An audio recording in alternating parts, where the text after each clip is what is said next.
नमस्कार दोस्तों, हमारे YouTube चैनल पर वेलकम है आपका। आज की जो हमारा वीडियो है वो रिलेटेड टू प्रोनाउन है और प्रोनाउन में खास तौर पर रिफ्लेक्सिव प्रोनाउन है। रिफ्लेक्सिव प्रोनाउन के एसएससी के एग्जाम में काफ़ी क्वेश्चंस आते हैं। उसी क्वेश्चन को किस तरीके से पूछता है एग्जामिनर और ये जो कंसेप्ट मैं आपको पढ़ाने वाला हूँ इसको कैसे पूछेगा, उसी पर आज हम लोग बात करने वाले हैं। देखिए, जब आप एसएससी के एग्जाम को पढ़ रहे हैं तो एसएससी में कुछ कंटिन्यू चेंजेस आते हैं। हर साल एग्जाम में एक दो चीज ऐसी आती हैं जो काफी अच्छी होती हैं, जो आमतौर पर बुक्स में होती तो हैं पर कैंडिडेट उस पर ध्यान नहीं देता है। ओके, तो आज का जो रिफ्लेक्सिव है उससे रिलेटेड हम बात करेंगे। देखिए, सबसे पहली चीज रिफ्लेक्सिव प्रोनाउन होता क्या है। तो रिफ्लेक्सिव प्रोनाउन आमतौर पर जो यूज किया जाता है वो सेंटेंस को एम्फसाइज करने के लिए यूज किया जाता है। और दूसरा जो इसका यूज होता है वो जब सब्जेक्ट अपने आप में ऑब्जेक्ट हो उस कंटेक्स्ट में करते हैं। खैर, ये तो ऐसी चीजें जो मैं आपको वीडियो में बताने वाला हूँ। बेसिकली रिफ्लेक्सिव क्या है ये सब पर हम लोग बात करने वाले हैं। ओके, तो देखिए, रिफ्लेक्सिव को जब हम पढ़ेंगे तो सबसे पहली चीज आपको ये पता होनी चाहिए कि पर्टिकुलर सब्जेक्ट का रिफ्लेक्सिव क्या होता है। प्रोनाउन का टॉपिक है। देखिए, आई अगर हमारा प्रोनाउन है, ठीक है, तो इसका जो रिफ्लेक्सिव होगा वो हमारा होगा माई सेल्फ। ओके, आई का जो रिफ्लेक्सिव है वो क्या होगा, हमारा माई सेल्फ होगा। वी का आर सेल्फ होगा, यू का योर सेल्फ होगा और योर सेल्फ भी होता है। ये योर सेल्फ जो है ये सिंगुलर के लिए यूज होता है और जो योर सेल्फ है ये प्लूरल के लिए। ही का हिमसेल्फ, शी का हर सेल्फ और दे का देम सेल्फ होता है। पहली चीज, हम रिफ्लेक्सिव प्रोनाउन का यूज कब करते हैं, ठीक है। दूसरी चीज, कहां पर ये रिफ्लेक्सिव प्रोनाउन नहीं होता है, ठीक है।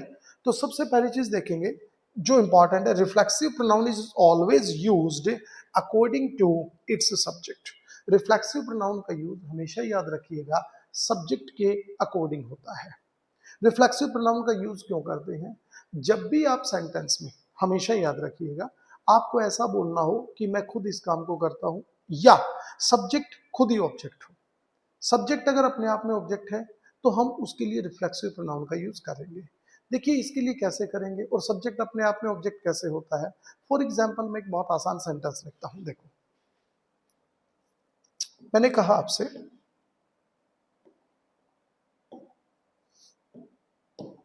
सब्जेक्ट अपने आप में ऑब्जेक्ट। एक तो मैं सेंटेंस लिखता हूं, आई टीच राहुल, मैं राहुल को पढ़ाता हूं। इस सेंटेंस में आई जो है वो सब्जेक्ट है, टीच वर्ब है और राहुल जो है वो ऑब्जेक्ट है। ओके, अब अगर मैं कहूं इस सेंटेंस में मैं राहुल को पढ़ाता हूं तो राहुल ऑब्जेक्ट हो गया, ठीक है। अब मैं इस सेंटेंस में कहूं मैं राहुल को नहीं पढ़ाता, मैं अपने आप को पढ़ाता हूं, मैं खुद को पढ़ाता हूं। जब मैं राहुल को पढ़ाता हूं तो मुझे ऐसा फील होता है कि मैं अपने आप को पढ़ा रहा हूं। ओके, तो मैं अपने आप को पढ़ा रहा हूं, मैं खुद को पढ़ा रहा हूं। तो इस केस में अगर मुझे ऐसा बोलना हो तो मैं क्या बोलूंगा, आई टीच। अब यहां पर टीच के बाद मैं राहुल को एज एन ऑब्जेक्ट यूज नहीं कर रहा हूं, मैं किसको कर रहा हूं, मैं खुद को पढ़ा रहा हूं। तो आई सब्जेक्ट और खुद को ही तो ऑब्जेक्ट, तो मैं यहां पर बोलूंगा आई टीच माई सेल्फ। बहुत सिंपल है, ठीक है। जैसे आप किसी की हेल्प करते हैं, ठीक है, हेल्प करने के दौरान आप ये बोलते हैं कि आई हेल्प यू, मैं तुम्हारी हेल्प करता हूं, ये लो, चलो आई एम हेल्पिंग यू, आज मैं तुम्हारी हेल्प कर रहा हूं। ओके, तो इस सेंटेंस में आई सब्जेक्ट हो गया और आई जो है ना वो मदद कर रहा है किसकी, यू की, तो यू हमारा क्या हो गया, ऑब्जेक्ट हो गया। ओके, बेसिक चीज। अब आपने कहा कि थैंक यू, आपने मेरी मदद करी। मैं कहता हूं नहीं, मैंने आपकी मदद करी लेकिन कहीं ना कहीं ये मैंने खुद की ही हेल्प की है, ऐसा हम बोल सकते हैं। तो दैट केस में मैंने खुद की हेल्प करी है। ओके, तो मैं यहां पर क्या बोलूंगा, आई एम खुद की, तो क्या बोलेंगे, हेल्पिंग माई सेल्फ। देखिए, अब जब किसी भी सेंटेंस में आप सब्जेक्ट खुद ही ऑब्जेक्ट है अपने आप में, तो there we use reflexive pronoun.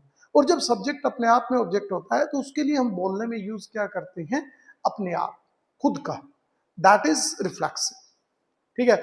जैसे कि मान लीजिए वो गरीबों की मदद करता है, अब वो गरीबों की मदद कर रहा है और इन केस में वो कुछ वहां से पैसा ले रहा है और वो पैसा उसको एनजीओ से मिला और वो पैसा उसके पास आया और उसने उसको कैश कर लिया, तो ये मदद जो है उसने गरीबों की नहीं करी, ये खुद की हेल्प की है उसने, तो ही हेल्प्स हिमसेल्फ। उसने किसकी मदद करी? देखिए, ही हेल्प्स हिमसेल्फ। अब देखो, ही हेल्प्स, अगर हमने इतना सेंटेंस बोला तो सेंटेंस का मीनिंग अधूरा रह गया। ही हेल्प्स, वो मदद करता है। अब आप यहां पर दो बोलेंगे, खुद की कर रहा है, तो खुद की कर रहा है तो रिफ्लेक्सिव का यूज होगा, हम बोलेंगे he helps himself. He helps me, वो मेरी मदद करता है। अब मी का मतलब ये सब्जेक्ट और ये दोनों अलग अलग हो गए, वो मेरी कर रहा है, खुद की नहीं कर रहा। खुद की कर रहा है तो रिफ्लेक्सिव यूज करो। सब्जेक्ट अगर अपने आप में ऑब्जेक्ट है, सब्जेक्ट अपने आप में ऑब्जेक्ट है, रिफ्लेक्सिव का यूज होगा। किसका यूज होगा? रिफ्लेक्सिव का यूज होगा। बेसिक सी चीजें जो आपको ध्यान रखनी है, ठीक है। देखते हैं एग्जाम्पल, जैसे कि he likes himself, he likes himself. इस सेंटेंस में वो ना अमिताभ बच्चन को पसंद करता है ना शाहरुख खान को, वो किसको पसंद करता है? खुद को ही करता है। तो देखिए, खुद को पसंद करता है, लाइक क्या है? वर्ब है। कौन सी वर्ब है? वर्ब का टॉपिक आएगा, मैं जनरली आपको बताऊंगा, लेकिन यहां मैं आपको थोड़ा सा समझाता हूं कि लाइक एक ट्रांजिटिव वर्ब है, और ट्रांजिटिव वर्ब ऐसी होती है जिसे अपने मीनिंग को पूरा करने के लिए ऑब्जेक्ट की जरूरत होती है। अगर मान लीजिए यहां पर मैं ऑब्जेक्ट नहीं लगाता हूं और मैं बोलता हूं ही लाइक्स, वो पसंद करता है, तो आप कहेंगे सर किसको पसंद करता है? हमें सेंटेंस समझ में नहीं आया, सेंटेंस का मीनिंग अधूरा है। तो ऐसे केस में हमें ऑब्जेक्ट का यूज करना पड़ेगा। अब चूंकि ऑब्जेक्ट यहाँ पर कोई दूसरा आदमी नहीं है, he likes Amitabh Bachchan, he likes me, he likes you, ऐसा नहीं है, तो ऑब्जेक्ट खुद ही सब्जेक्ट है। तो अगर सब्जेक्ट, ठीक है, खुद ही ऑब्जेक्ट है, सब्जेक्ट खुद ही ऑब्जेक्ट है, तो हमने किसका यूज किया? रिफ्लेक्सिव का यूज किया। ओके, अच्छा, रिफ्लेक्सिव यूज कौन सा करेंगे? सब्जेक्ट के अकॉर्डिंग करेंगे, तो हिमसेल्फ करेक्ट है। अब आप यहां पर माई सेल्फ बोलेंगे, गलत है, क्योंकि माई सेल्फ किसके साथ यूज होगा? आई के साथ यूज होगा, ठीक है। जैसे कि शी टीचेज हरसेल्फ, वो खुद को पढ़ाती है। शी टीचेज, वो पढ़ाती है। अब टीच भी ऐसी वर्ब है जो ट्रांजिटिव वर्ब है, ऑब्जेक्ट की जरूरत है। अगर मान लीजिए आप बोले शी टीचेज, वो पढ़ाती है, और आप जब तक हरसेल्फ नहीं बोलेंगे मीनिंग अधूरा है। शी टीचेज किसको पढ़ाती है? मुझे, तुम्हें, मैथ्स, फिजिक्स, क्या पढ़ाती है? तो मीनिंग जो है वो इसका कहीं ना कहीं इनकम्प्लीट है, कहीं ना कहीं अधूरा है। ओके, तो देखिए, अब हर सेल्फ का यूज हम क्यों करेंगे? क्योंकि यहाँ पर कोई और पर्सन नहीं है, वो खुद को ही पढ़ाती है। तो जहां पर सब्जेक्ट ऑब्जेक्ट हो गया, रिफ्लेक्सिव का यूज हो गया। और रिफ्लेक्सिव किसके अकॉर्डिंग यूज होगा? शी के अकॉर्डिंग यूज होगा। हिमसेल्फ यूज करेंगे, गलत हो जाएगा। हिमसेल्फ यूज करेंगे, क्या हो जाएगा? गलत हो जाएगा। ठीक है, आगे चलेंगे। देखिए, रिलेटेड एक और अच्छा कॉन्सेप्ट है। अब हमने देखा कि जो रिफ्लेक्सिव है, अब हमने एक माई सेल्फ वर्ड लिखा, ठीक है। माई सेल्फ को हमने दो पार्ट में डिवाइड किया कि माई सेल्फ को हम रिफ्लेक्सिव प्रोनाउन बोलते हैं, बिल्कुल सही है, और एक माई सेल्फ को हम इम्फेटिक प्रोनाउन भी बोलते हैं।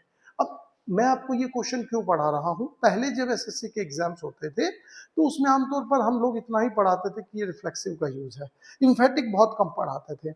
इम्फेटिक का बेसिक मतलब क्या होता है? रिफ्लेक्सिव का मैंने आपको बताया कि जब सब्जेक्ट अपने आप में ऑब्जेक्ट और रिफ्लेक्सिव लगेगा। इम्फेटिक का काम क्या होता है कि सेंटेंस के अंदर ऑब्जेक्ट भी दिया होता है, ठीक है, लेकिन इम्फेटिक का मेन काम क्या होता है कि जब सेंटेंस को ऐसे बोला जाए कि उसके अंदर एक सेंस हो किसी चीज पर स्ट्रेस करने की, किसी चीज पर दबाव देने की, किसी चीज पर जोर देने की, तो उसके लिए हम लोग इम्फेटिक का यूज करते हैं, ठीक है। जैसे कि देखो, फॉर एग्जाम्पल मैं एक सेंटेंस लिखता हूं, आई हेल्प मोहन। मान लो मैंने सेंटेंस लिखा, ठीक है, ओके। इस सेंटेंस में आई हमारा क्या है? सब्जेक्ट है, हेल्प क्या है? वर्ब है, और मोहन क्या है? ऑब्जेक्ट है। मैं मोहन की मदद करता हूं, सेंटेंस कंप्लीट हो गया, कोई जरूरत नहीं है। अब इस सेंटेंस को मैं थोड़ा सा एम्फसाइज करता हूं, लाइक मैं बोलूं मैं खुद मोहन की मदद करता हूं, तो इस सेंटेंस में मैं क्या कर रहा हूं? सेंटेंस पर जोर दे रहा हूं, अननेसेसरी, ठीक है ना, मैं खुद करता हूं ऐसा। तो अब मैं इसको कैसे बोलूंगा? आई माई सेल्फ हेल्प मोहन। आप इस सेंटेंस को अगर ऐसे लिखते हैं, ठीक है, आप इसको ऐसे भी लिख सकते हैं, I help Mohan my self, ये लास्ट में भी चला जाता है, ठीक है, दोनों जगह सही है। अब हमने यहां पर जो माई सेल्फ का यूज किया, ये एक इंग्लिश के पॉइंट ऑफ व्यू से अननेसेसरी सा है। अगर अननेसेसरी नहीं है मान लीजिए, तो कहीं ना कहीं सेंटेंस को एम्फसाइज कर रहा है। क्योंकि अननेसेसरी मैंने किस लिए बोला? क्योंकि ऊपर वाले सेंटेंस में ठीक है, आई हेल्प मोहन, मैं मोहन की हेल्प करता हूं, मीनिंग पूरा है, समझ में आ रहा है, लेकिन मैं एक अननेसेसरी एक वर्ड जोड़ रहा हूं कि मैं मोहन की मदद खुद करता हूं, मैं खुद ऐसा करता हूं। तो अब इस सेंटेंस में जब सब्जेक्ट भी है, वर्ब भी है और ऑब्जेक्ट भी है और इवन देन हम माई सेल्फ का यूज कर रहे हैं, तो इसको हम क्या कर रहे हैं, इम्फेसाइज कर रहे हैं, एम्फेसाइज कर रहे हैं। अगर हम जब एम्फेसाइज करेंगे सेंटेंस को और उसके लिए हम माई सेल्फ को लिखेंगे, तो यहां पर इस माई सेल्फ को हम रिफ्लेक्सिव प्रोनाउन नहीं बोलेंगे, इसको हम क्या बोलेंगे, इम्फेटिक प्रोनाउन बोलेंगे। क्या बोलेंगे, इम्फेटिक प्रोनाउन बोलेंगे। ओके, अब मैं आपको ये क्यों पढ़ा रहा हूं, देखिए दो तरीके से एग्जाम में क्वेश्चन आ सकता है।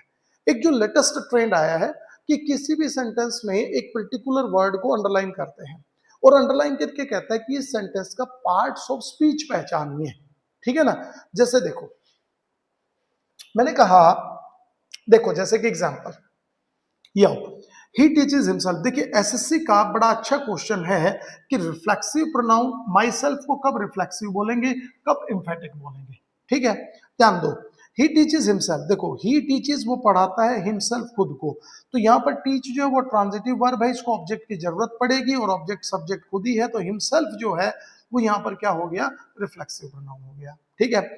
आई माई सेल्फ टीच मैथ्स, देखिए इसमें आई सब्जेक्ट हो गया, टीच वर्ब हो गया, मैथ ऑब्जेक्ट हो गया। यहां पर हम जो माई सेल्फ का यूज कर रहे हैं ये सेंटेंस को एम्फसाइज करने के लिए कर रहे हैं, इसीलिए यहां पर जो माई सेल्फ है वो हमारा एम्फेटिक प्रोनाउन कहलाएगा। अब एग्जामिनर आपसे यही क्वेश्चन पूछेगा, इसको अंडरलाइन कर दिया हिमसेल्फ को, दोनों ऑप्शन दे देगा, ये रिफ्लेक्सिव प्रोनाउन है या एम्फेटिक है, तो आप कहेंगे सर ये रिफ्लेक्सिव है, क्यों, क्योंकि ऑब्जेक्ट के तौर पर यूज हो रहा है।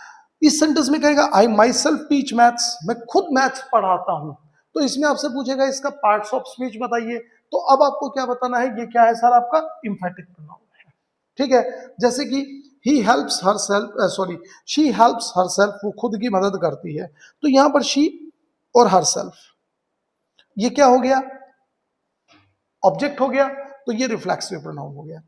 ही वेंट टू टेम्पल हिमसेल्फ, वो मंदिर गया, ठीक है। अब यहां पर देखिए ही वेंट टू टेम्पल, ये सेंटेंस कंप्लीट है, हिमसेल्फ को हमने अननेसेसरी लगाया, यानी कि एम्फसाइज करने के लिए लगाया, तो यहां पर ये हिमसेल्फ हमारा क्या हो गया, एम्फेटिक हो गया। क्या हो गया, एम्फेटिक हो गया। बेसिक सी चीज है, समझ में आई होगी, ठीक है। रिफ्लेक्सिव के अगले कॉन्सेप्ट पे बढ़ते हैं, देखिए क्या कह रहा है। तो एक बेसिक जो इंट्रोडक्शन था वो इसका इतना ही है। इससे आगे अब हम रिफ्लेक्सिव आपको अगले वीडियो में पढ़ाएंगे, उसमें हम आपको बताएंगे कि रिफ्लेक्सिव प्रोनाउन कौन कौन सी वर्ब के साथ यूज होता है और कौन कौन सी वर्ब के साथ यूज नहीं होता है, ठीक है। तो प्लीज वीडियो को सब्सक्राइब करें और शेयर करें and do comment. Thanks for watching us.